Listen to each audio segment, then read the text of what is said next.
पूर्वमा नाम चलेको मनमोहक दृश्य हेर्नलाई टाढा देश विदेशबाट आउनुहुन्छ। हाम्रो यो नाम चलेको कन्याम, श्रीअन्तु, हरियाली डाँडाकाँडा, चिया बगानको मनमोहक दृश्यहरू हेर्नलाई टाढा टाढाबाट आउनुहुन्छ क्या हाम्रो पर्यटकहरू। अनि हाम्रै नेपाली आन्तरिक पर्यटकहरू पनि धेरै आउनुहुन्छ, टाढा टाढाबाट पश्चिमतिरबाट पनि आउनुहुन्छ होइन। अब राम्रो राम्रो भिडियोहरू फोटोहरू हेर्नुहुन्छ।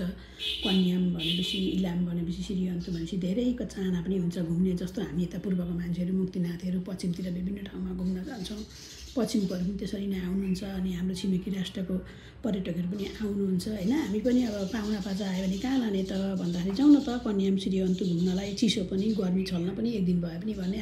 वातावरण पनि साह्रै मिठो, पुसमाको जस्तो हुन्छ, जाडो हुन्छ, चिसो हुन्छ, एकैछिनमा हुस्से लाग्छ।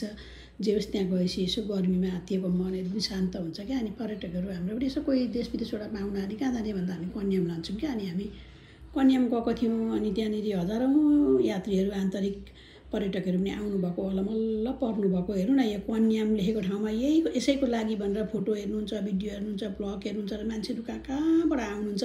कति निराश क्या। यहाँ कार्यक्रम अरे, फोटो सेसन हुने अरे, फोटोको नि केही प्रदर्शनी हुने अरे, नेता आएर भाषण दिने अरे भनेर कन्यामको जहाँ आन्तरिक पर्यटकहरू आउने, छिमेकी राष्ट्रको पर्यटकहरू आउने है, कति खुसी भएर आएर रमाउनुहुन्थ्यो। कस्तो कस्तो सपनाहरू देखेर आउनुभएको, टाढादेखिबाट यो कन्याममा घुम्न फोटो खिच्ने भनेर आउनुभएकोहरू बिचारा निराश भएर सबै पर्यटकहरू अकमक्क पर्नुभएको क्या। कस्तो एक छत्र राज गरेको क्या। कमसेकम त जानकारी दिनुपर्छ नि। पर्यटक पनि भन्दै हुन्थ्यो, हामीलाई जानकारी दिएको भए हामी एक हप्ता पछाडि आउँछौँ भन्नुहुन्थ्यो।